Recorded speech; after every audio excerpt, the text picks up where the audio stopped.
Bonjour, donc dans cette vidéo, on va reprendre les principales thématiques de la nutrition chez les animaux, donc la respiration et l'alimentation.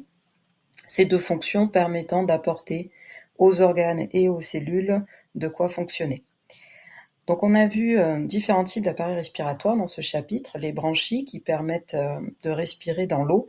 Donc là, c'est les branchies du poisson. Nous, on a vu les branchies de la moule. Le fonctionnement est le même, c'est-à-dire que le dioxygène, représenté ici en rouge par une flèche rouge, le dioxygène qui est dans l'eau va passer à l'intérieur du sang en traversant le filament branchial.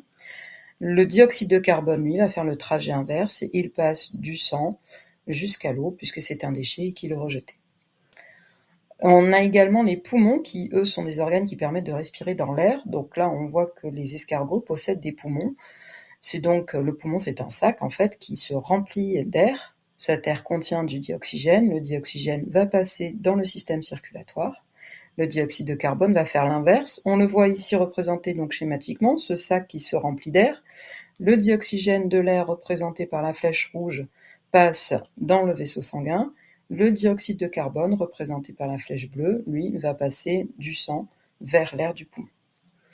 Les trachées permettent aux insectes de respirer dans l'air également. Donc les trachées, c'est un réseau de tuyaux. Les plus gros tuyaux s'appellent les trachées, les plus petits s'appellent les trachéoles. L'air va rentrer par un orifice qui s'appelle le stigmate. Cet air chargé de dioxygène va arriver jusqu'aux organes. Là, l'organe va récupérer le dioxygène qui l'intéresse et va rejeter le déchet, le dioxyde de carbone, qui fera le trajet inverse. Dans cette diapo, on voit l'expérience qui permet de mettre en évidence les échanges de gaz chez le champignon.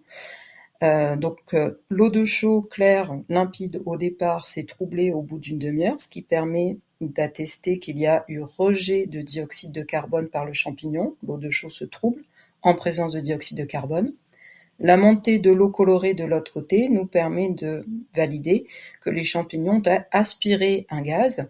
Bien sûr, c'est le dioxygène que les champignons ont aspiré. Dans cette dernière diapo, on voit les tubes digestifs des animaux, donc herbivores et carnivores. Donc le carnivore, le loup, a un tube digestif plus court et plus simple que le tube digestif du panda, plus long, les fibres végétales étant plus difficiles à digérer. De même la dentition, donc avec des dents plus pointues pour le loup et plus plates pour le panda, afin de mieux broyer les végétaux. Voilà, merci, au revoir. Created using Powtoon.